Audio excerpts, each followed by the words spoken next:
नमस्कार, मैं हूं मनोज। नवारा डिजिटल मीडिया में आपका स्वागत है। आखिर योगी आदित्यनाथ ने कैसे 37 साल पुराना जो रिकॉर्ड था उसे तोड़ के कई मिथक इसके साथ तोड़ा उन्होंने, और किस तरह से बीजेपी ने फिर से अपनी वापसी की उत्तर प्रदेश में। ऐसे कई विषयों पर चर्चा करने के लिए इस वक्त हमारे साथ लखनऊ से सीधे जुड़ रहे हैं हमारे संवाददाता राजेश मिश्रा जी और वरिष्ठ पत्रकार उत्कर्ष। आइए उनसे ही बात करते हैं कि आखिर पूरे इस चुनावी जो खेला हुआ उसमें किस तरह से बीजेपी ने पटखनी दी और किस तरह से समाजवादी पार्टी ने अपनी हुंकार भर के जीत की जो ललकार जगाई थी उसमें कैसे वो विफल रहे। तो हमारे पास ये दो स्थानीय रिपोर्टर हैं लखनऊ से जो जुड़े हैं, वरिष्ठ संवाददाता हैं, उनके पास काफी ग्राउंड जीरो की कह सकते हैं कि उनके पास जानकारियां हैं जो लगातार इसे कवरेज कर रहे थे। उत्कर्ष जी जो वरिष्ठ संवाददाता हैं और वो राजनीति पर काफी विशेष अपनी नजर रखते हैं, तो उन्हीं से चर्चा करते हैं कि आखिर ये सब बदलाव कैसे हुआ, आखिर कैसे बीजेपी खुद को दूसरी बार सत्ता में लाने में कामयाब हुई। सर जी आपसे करना चाहूंगा कि उत्तर प्रदेश में बीजेपी ने जो 37 साल पुराने जो रिकॉर्ड अपने कह सकते हैं, उन्होंने जो 37 साल पुराना एक रिकॉर्ड था, कहा जाता था कि कोई भी पार्टी कभी सेकंड या उसको दोबारा जनता चुन के नहीं लाती, वो मिथक उन्होंने तोड़ दिया।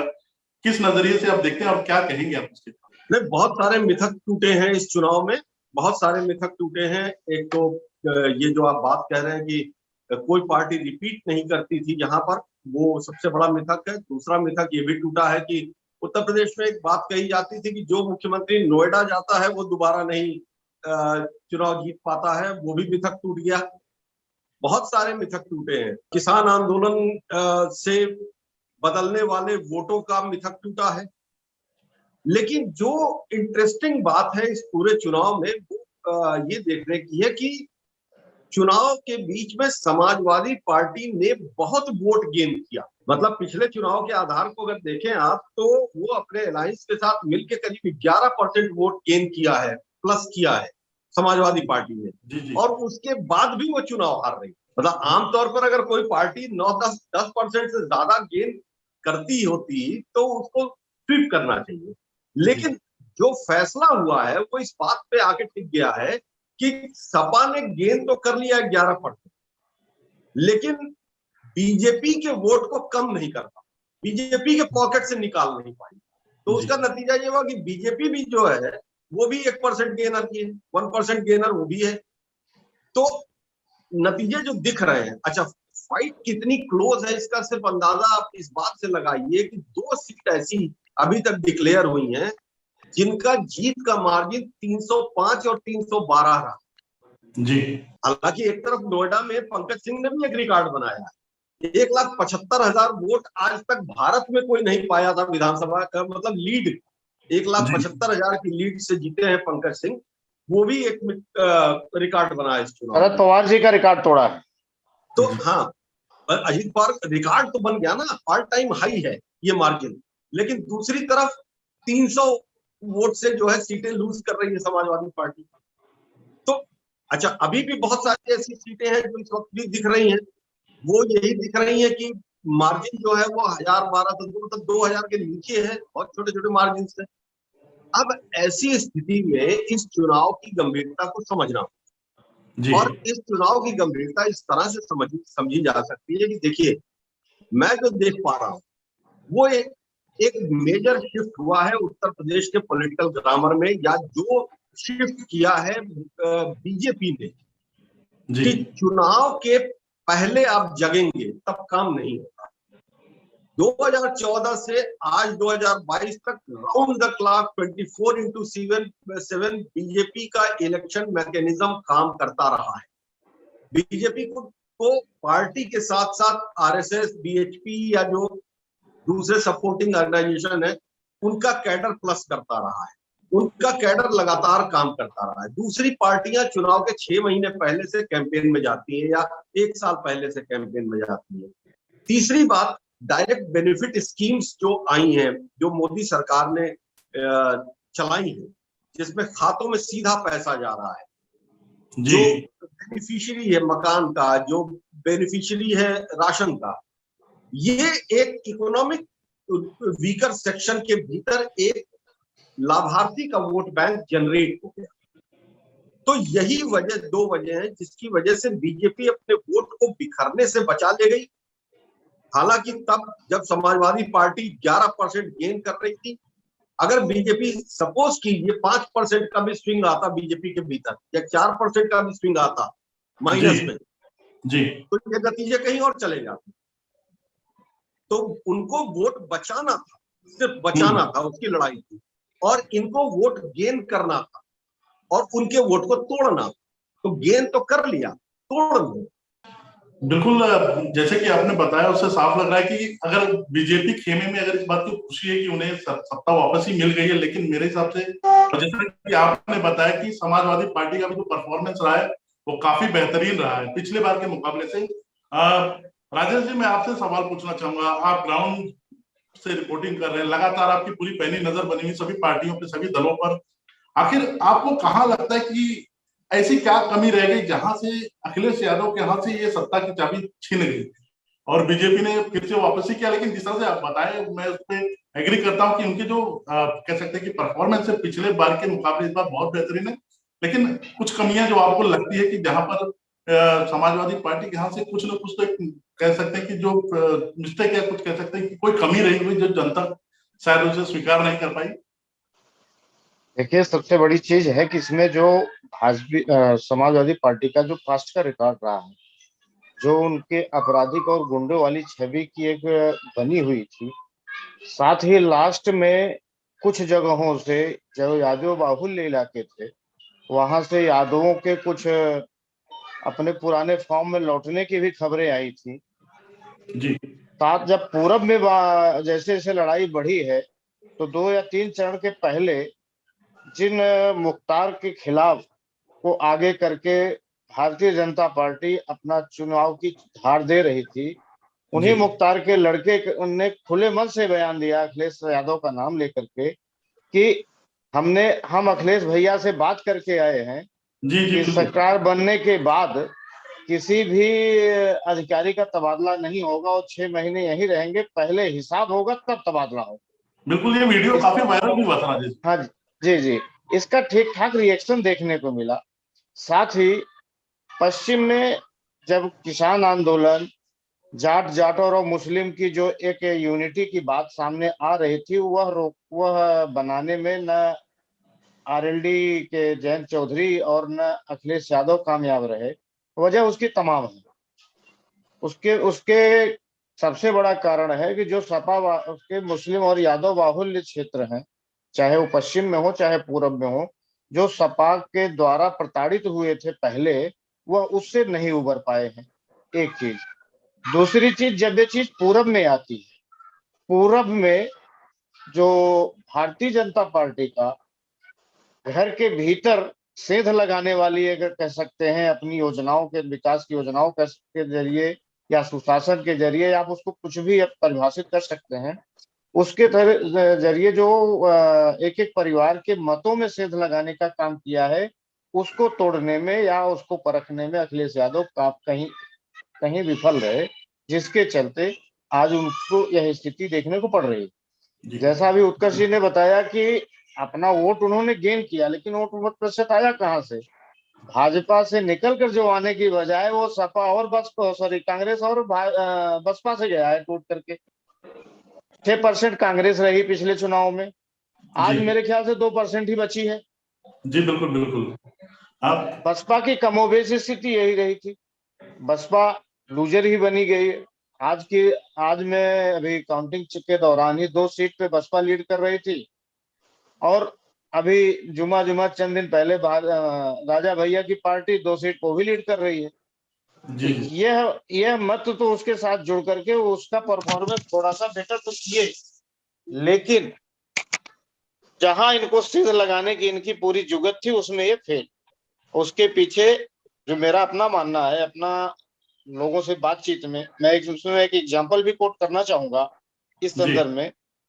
हम बनारस से आजमगढ़ पहुंचे, आजमगढ़ से वापस आते समय मुझे एक यादव का लड़का मिला जो कि अभी बालिग भी नहीं हुआ था, 18 साल एज नहीं हुई थी। जी बातचीत में उसने जो बताया कि वो तो बेरोजगारी और महंगाई का मुद्दा ले रहा था, लेकिन उसका यह भी कहना था कि मेरी माता जी जी भाजपा को वोट करेंगी। और बिल्कुल। उसका कारण यही सरकारी जो कॉलोनियां मिल रही है प्रधानमंत्री आवास योजना, उसका कारण यही जो राशन मिल रहा है।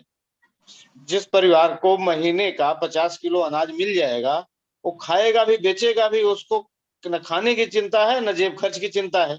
बिल्कुल। राजेश जी, ये भी देखा गया है कि पहले के मुकाबले में उत्तर प्रदेश में गांव ग्रामीण जो इलाके हुआ करते थे, वहां पे बिजली की समस्या सबसे बड़ी समस्या थी। इलेक्ट्रिसिटी ग्रामीण इलाकों में पहुंच नहीं पाता था, 4 से 5 घंटे बिजली होती थी, लोग काफी परेशान होते थे। लेकिन जब से कि योगी आदित्यनाथ सीएम बने और उन्होंने सत्ता संभाला, वहां पे अब 18 से 20 घंटे की लाइट की सुविधा दी जा रही है। तो कहीं ना कहीं जो बीजेपी की एक कह सकते जिन्होंने एक एजेंडा जो अपना तैयार कर रखा था कि कैसे अपने वोटर्स को और जो नहीं वोट देने वाले उन्हें अपनी तरफ खींचना है, तो उन्होंने पूरी तरह से तैयारी कर रखी थी। बिल्कुल, बीजेपी की जीत में यह भी एक बहुत बड़ा अहम फैक्टर है। जहां कुछ जगहों पर ही बिजली सप्लाई की जा रही थी पहले, भाजपा सरकार में आने के बाद लोगों को बिजली 18 घंटे, 22 घंटे, 24 घंटे, शहरी क्षेत्रों में 20 घंटे से 24 घंटे भी है, ग्रामीण क्षेत्रों में 18 घंटे से 20 घंटे मिल रहा था। पब्लिक से जब बातचीत इस संदर्भ में भी हुई, हुआ मैं उनकी अगर बात कोट करूं तो उनका जब मैं यही बोलता था कि भाई ये बताइए, आप बिजली लेके खुश तो हैं, लेकिन प्रोडक्शन तो 1 यूनिट हुई नहीं है, तो कहाँ खुश है? बोले हमारा विषय नहीं, हमको मिल रहा है, इतने में खुश है। जी जी, बिल्कुल तो बिल्कुल। जब आम आदमी की यह धारणा है, तो उस चीज को काटने में भी समय लगेगा। अखिलेश यादव बढ़त के साथ भले आए हैं, लेकिन उनको इसकी गंभीर एनालिसिस करके फिर से अपनी कमियों का अवलोकन करना पड़ेगा। जी बिल्कुल।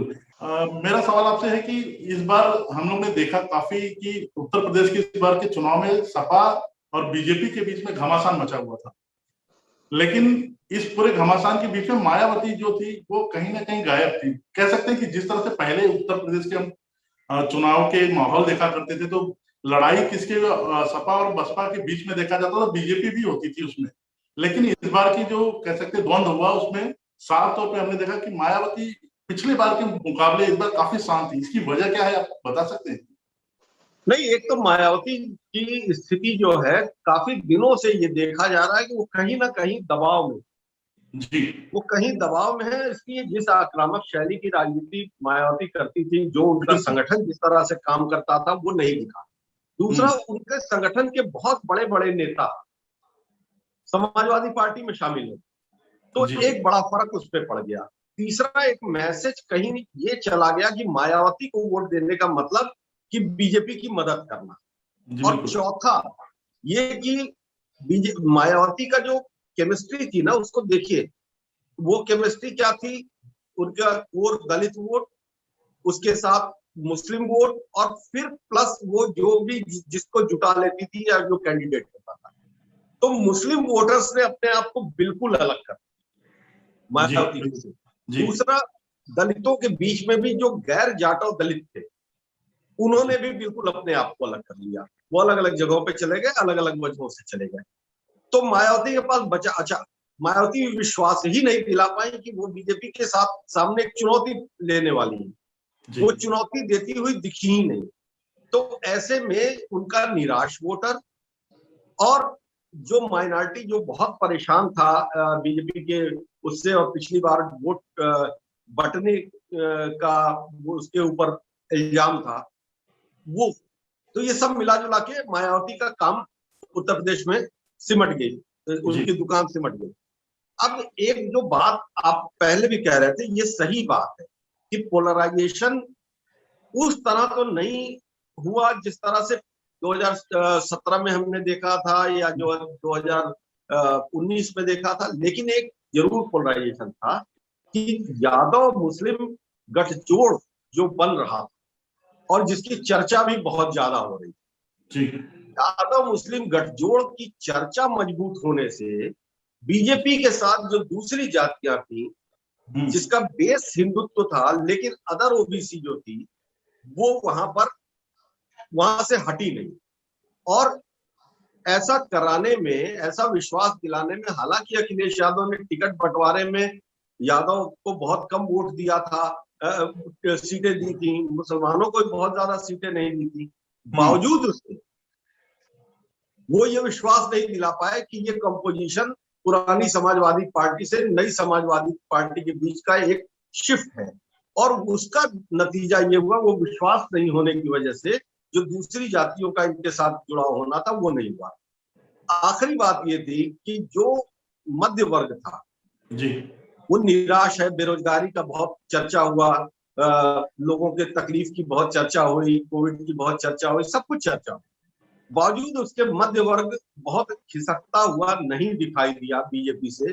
शायद उसमें नरेंद्र मोदी का मैजिक जी ज्यादा काम किया, क्योंकि मैं हमेशा एक चीज कह रहा हूं कि जी देखिए, मोदी और योगी दो चेहरे थे, डबल इंजन। जी लेकिन 2017 रिपीट नहीं हुआ। 17 में मोदी इकलौते चेहरे थे और योगी आदित्यनाथ तब मुख्यमंत्री की चेहरा नहीं थी। अब 5 साल मुख्यमंत्री बने रहे, अगले चुनाव में चेहरा भी थे, निर्विवाद चेहरा थे, और अब पूरी उम्मीद है कि वही बनेंगे। तो ऐसी स्थिति के भीतर भी जो वोटों का, जो सीटें कम हुई हैं बीजेपी की, उसकी जिम्मेदारी भी फिर योगी की बनती है, फिर नरेंद्र मोदी की नहीं बनती। बिल्कुल। अब राजेश जी, मेरा सवाल आपसे है, कांग्रेस ने इस पूरे कह सकते हैं कि चुनाव में अपने उन्होंने पूरी ताकत झोंक दी थी। प्रियंका गांधी ने पूरी तरह से जो कह सकते हैं कि वोटर्स को लुभाने के लिए उन्होंने बहुत अच्छे मतलब प्लानिंग के साथ दांव खेले थे, लेकिन उन्हें भी इस समय इस बार के जो परिणाम बता रहे हैं, काफी उन्हें अपने वर्चस्व की जो लड़ाई कांग्रेस उत्तर प्रदेश में लड़ रही थी वो अभी भी उसी हाल में है, अपने आप वजूद को बनाने। और कह सकते हैं कि जो पहले की 37 साल पहले कांग्रेस कभी वहां हुआ करती थी वो आज तक नहीं लौट के आ पाई है। तो क्या वजह मानते हैं कि कांग्रेस ने जो जिस तरह से की महिलाओं को 40% मैदान में उतारा था, लेकिन उनका ये जो कह सकते हैं जो स्ट्रेटेजी थी वो काफी फेल हो गई, और क्या वजह है इसके पीछे? जी देखिए, इसका सबसे बड़ा कारण है, यह चुनाव जो होते हैं ये तो संगठन के आधार पर लड़े जाते हैं, और कांग्रेस का जो सबसे माइनस पॉइंट था वो संगठन ही है। कांग्रेस का पूरा चुनावी जो युद्ध था वो केवल वन मैन शो बन के रह गया था। जी संगठन इनका जमीन तक है नहीं। हालांकि ये कहते रहे हैं, प्रियंका ने कोशिश भी किया जमीन अपने तहसील स्तर तक, बूथ लेवल तक मजबूत करने की, लेकिन वो चीज हो नहीं पाई प्रैक्टिकल रूप में, जो कि जी सबसे बड़ा इनका निगेटिव फैक्टर रहा। दूसरी चीज, जो एंटी इनकम्बेंसी का पार्ट था, जिसको तमाम जगह मुद्दों पर, तमाम मौकों पर प्रियंका ने उठाया, उसका बेनिफिट इनको ना मिल करके वो कुछ न कुछ सपा को मिला। जी मूल कैडर, इनके वोटर तो पहले ही खिसक गए थे, संगठन ना होने की वजह से जो बचे कुचे थे वो भी चले गए। प्रियंका आई, फिर बीच में कोविड का पार्ट आया, जब थोड़ा सा वो लय पकड़ी अपनी राजनीतिक या जमीन पर उतर करके संघर्ष की लड़ाई कर रही थी। उसके बाद फिर कोविड का शुरू हो गया, फिर कुछ दिन मामला शांत रहा, फिर दोबारा जब आई, इन्होंने स्लोगन दिया, मैं लड़की हूं, लड़ सकती हूँ, जिसका इनको एक बेनिफिट मिला कि जहां एक समय इनको उम्मीदवार ही नहीं मिलते थे, अब की बार मेरे ख्याल से सभी 403 पे तो नहीं, लेकिन मैक्सिमम सीटों पर लड़ी। जी इतना बेनिफिट हुआ, लेकिन जब संगठन नहीं है, आप दरवाजे तक जा नहीं सकते, अपनी बात केवल संचार माध्यमों से कहेंगे, डोर टू डोर संपर्क का कुछ है नहीं, जिला मुख्यालय तहसील मुख्यालय पे आपकी प्रेजेंस है नहीं, तो आप कैसे कर पाए? जी बिल्कुल। जिसका कारण है कि ये इनके अंदर कांग्रेस में निरंतर गिरावट आती गई। बसपा का भी यही हाल रहा। बसपा के, जैसा भी उत्कर्ष भाई ने बताया, कि बसपा के जो बड़े लीडर थे, जो बड़े चेहरे थे, वो सारे बसपा छोड़ गए। 2017 के चुनाव में, फिर 2019 के लोकसभा चुनाव में जो बसपा का मूल कैडर चलायमान था वो चलायमान हो गया था, वापस आया नहीं। मूल कैडर और मुस्लिम वोटर की वोटों के बलबूते मजबूत रही बसपा, मुस्लिम भी खिसक गया तो इनके पास बचा क्या? दलित मुस्लिम के साथ जब सोशल इंजीनियरिंग का आदर्श का गठजोड़ होता था, मायावती मुख्यमंत्री बन जाती थी। जब ये इनमें ये वो मत उनसे खिसक गए, तो नतीजा यही है, उनके भी वो मत प्रतिशत में गिरावट आई, और आज सपा, बसपा और कांग्रेस लगभग बराबर खड़े। तो कांग्रेस की सबसे बड़ी जो निगेटिव पार्ट है वो यही है। प्रियंका के आने के बाद उम्मीद तो बढ़ी लोगों में, उन्होंने नहीं कुछ किया तो पूरे प्रदेश में लोगों के बीच में कांग्रेस को चर्चा में ला दिया। लोग ये दबे स्वर में कहने लगे, कि आज नहीं तो कल कांग्रेस ही विकल्प है, लेकिन बिल्कुल। संगठन की कमी जो है वह इनकी आज की स्थिति की बहुत बड़ी जिम्मेदारी मैं मानता हूँ। जी बिल्कुल। राजेश, ये भी है कि ये देखा जाए कि सिर्फ उत्तर प्रदेश की बात नहीं करेंगे, 5 राज्यों में चुनाव हुए, उसके परिणाम आए हैं। और कभी पंजाब में जहाँ पे कांग्रेस का अपना एक वर्चस्व था, एक सरकार चला करती थी, अगर वहां पे भी नजर डाले तो कहीं ना कहीं कांग्रेस के अंदर एक बहुत आंतरिक कला है, वो कला ही उन्हें शायद आगे बढ़ने की जो उनकी स्टेप है उसे रोक लेती वो आंतरिक कला बाकी राज्यों में आप बता ही रहे हैं, यूपी में भी कम नहीं है, है। जी पहली बात। दूसरी चीज, बड़े चेहरे कुछ भले न करें, वो सक्रिय भले न रहे, लेकिन वो चेहरे आइडेंटिफाइड होते हैं, जी उनकी एक बिल्कुल। पहचान होती है। यूपी के तमाम बड़े चेहरे जिनको कि साइडलाइन कर दिया गया।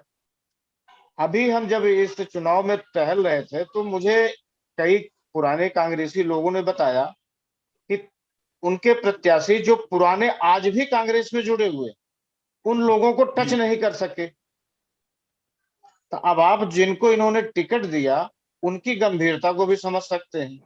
ये तो कांग्रेस का अपने प्रत्याशियों के लिए भी एनालिसिस करने की जरूरत है कि उन्होंने क्या किया। लेकिन बिल्कुल। प्रियंका जी ने अपने इंटरव्यू में किया था कि हमारी उपलब्धि ये है कि आज हम जी 300 के ऊपर की सीटों पर चुनाव लड़ रहे हैं, जी बिल्कुल। लेकिन उम्मीदें उनकी कायम है। जी, उनको उम्मीद से भविष्य दुनिया चलती कहा जाता है ये। भविष्य से उनको उम्मीद बढ़ी है कि हमने अब श्री गणेश किया है तो हम कामयाब होंगे। जी बिल्कुल बिल्कुल सही बात है।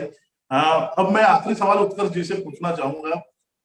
उत्कर्ष जी, मेरा आखिरी सवाल आपसे यही है कि अब चुनाव के लगभग रुझान से देख के स्पष्ट हो गया कि योगी बतौर मुख्यमंत्री उत्तर प्रदेश की फिर से कार्य प्रणाली को फिर से आगे बढ़ाएंगे, संभालेंगे। लेकिन अब आपको लगता है कि जिस तरह से वोट गेन की आप बात करेंगे, सपा ने जिस तरह से वोट गेन किया है, तो उन्हें अभी मंथन की जरूरत है इस विषय पे, और काफी मंथन करना होगा कि आखिर ये कहाँ यहाँ से मैं एक चूक चीज हुई। यहाँ मैं एक चीज और भी जोड़ना चाहूंगा। जी जी बिल्कुल। योगी योगी ने दोबारा कुर्सी ही नहीं संभाली है, जी बल्कि उत्तर प्रदेश ने योगी के रूप में मोदी का एक उत्तराधिकारी भी खड़ा कर दिया है। जी बिल्कुल। ये देखिए, सियासी गलियारे में ना इस बात की चर्चा काफी है, क्योंकि सभी कह रहे हैं कि उत्तर प्रदेश से जो सीढ़ी जाती है वो सीधा दिल्ली जाती है। और ऐसा पहली बार अखिलेश यादव ने अपने एक इंटरव्यू में कहा था, उन्हें उनका वीडियो भी वायरल हुआ था, काफी वायरल हुआ वीडियो। उसमें उन्होंने कहा था कि अगर वो दोबारा बन जाते हैं सीएम तो वो प्रधानमंत्री हैं, उन्हें कोई बनने से रोक नहीं सकता। तो अब सही आपके इस सवाल में मेरा एक सवाल फिर से खड़ा हो रहा है कि अब लोगों की नजरिया वही है कि अब उन्हें वहां दिल्ली देखना चाहते देखिए, ये बिल्कुल सही बात है कि मंथन दोनों को करना पड़ेगा। हैं। जी समाजवादी पार्टी को भी करना पड़ेगा, बहुत ज्यादा मंथन समाजवादी पार्टी को भी करना पड़ेगा, क्योंकि सारा सोशल इंजीनियरिंग का जो बेस्ट कॉम्बिनेशन होता जी वो लेने के बाद उनकी एक लिमिट आ गई। उस लिमिट को अगर क्रॉस करना है तो अब क्या करना है, तब जबकि आपके पास सत्ता भी नहीं है, मतलब ऐसा भी नहीं कि आप शासन में हो, तो आप जो है वो अपने नई नई पॉलिसीज और नए एक्सपेरिमेंट कर सकते हैं। तो उनके पास ज्यादा चुनौती है। जी बीजेपी के पास भी दूसरी बड़ी चुनौती है, उनके ढेर सारे मंत्री चुनाव हार गए, उनके कई बड़े नेता चुनाव हार। जी तो उसको भी ये सोचना पड़ेगा कि आखिर जीत जीत गई सरकार तो बनेगी, लेकिन जी कार्यशैली के भीतर क्या परिवर्तन लाना पड़ेगा इसको सस्टेन करने, क्योंकि योगी मॉडल जो था डेवलपमेंट का वही मॉडल था, मतलब यूपी में वही स्टेट पर था। अब योगी मॉडल के बाद भी अगर आप 70 सीटें हार रहे हैं, अगर हम्म, आपके जो है आधा जी दर्जन बिल्कुल। मंत्री हार रहे हैं, तो उस मॉडल को और कॉम्पैक्ट कैसे बनाएं जहां से ये वाला लॉस भी कवर कर। तो जी कंस्ट्रक्टिव रिट्रोस्पेक्शन दोनों लोगों को करना पड़ेगा, दोनों पार्टियों को करना पड़ेगा, बजाय बावजूद इसके कि बीजेपी फिर सरकार में है। लेकिन अभी ठीक 2 साल बाद जी लोकसभा के चुनाव होने हैं, और अगर अखिलेश यादव फिर 6 महीने आराम कर, मतलब इस शॉक से बाहर नहीं निकल पाए, तो फिर 2024 नहीं लड़ पाएंगे। उनको कंटिन्यू करना पड़ेगा इस मामले में। देखिए, प्रियंका गांधी की एक खास बात देखिए, प्रियंका का जिक्र हो रहा था, प्रियंका गांधी का परफॉर्मेंस जैसा रहा वो सबके सामने है। लेकिन 7 मार्च को चुनाव खत्म हो गए थे, लेकिन 8 मार्च को लखनऊ में कांग्रेस ने एक रैली कर दी, लड़की हूं लड़ सकती हूं। ये सीधे सीधे ये बताने के लिए था कि हम सोने नहीं गए, जी जी हम हैं फील्ड में, हम कंटिन्यू करेंगे। अब अखिलेश यादव इस कंटिन्यूटी को कैसे बनाते हैं, अटैकिंग कितना होते हैं, क्योंकि अब जो सामने सरकार है वो ज्यादा कॉन्फिडेंट सरकार है। जी बिल्कुल। तो अब है मतलब इंटरेस्टिंग है, क्यों 2 ही साल है ना। अब भाई 1 साल छोड़ दीजिए तो अगले साल से तो 2023 के बाद तो फिर वो माहौल बन ही जाएगा चुनाव। एक चीज मैं और कोट करना चाहूंगा कृषि इसी संदर्भ में। मुझे याद है कि कोविड पीरियड के दौरान उन्नाव में एक घटना हुई थी जी और प्रियंका गांधी अपने कार्यक्रम सारे छोड़ करके अपने पार्टी मुख्यालय से सीधे उन्नाव के लिए रवाना हो गई। वो अखिलेश तब तक जमीन पे सक्रिय नहीं थे, अखिलेश को आकर के विधानसभा के सामने बैठना पड़ा, जिसको ये जो जमीन पर उतर करके प्रियंका जी ने एक राजनीति की एक तरीके से जमीनी राजनीति की शुरुआत की है और पब्लिक जी में उसका रिस्पांस भी मिला था। जी योगी बिल्कुल। सरकार बैकफुट पे भी आई थी। हम्म। उस तरह की राजनीति की जरूरत आने वाले समय में है, चाहे वो भाजपा की सपा के लिए हो, चाहे वह बसपा के लिए। जी बिल्कुल। सरकार के विपक्ष की प्रमुख भूमिका सड़क से सदन तक इनको लेके चलना पड़ेगा, जी ट्विटर जी वार से नहीं चलेगा। बहुत बहुत शुक्रिया राजेश जी और उत्कर्ष जी आपका। थैंक यू सो मच, धन्यवाद। नमस्कार।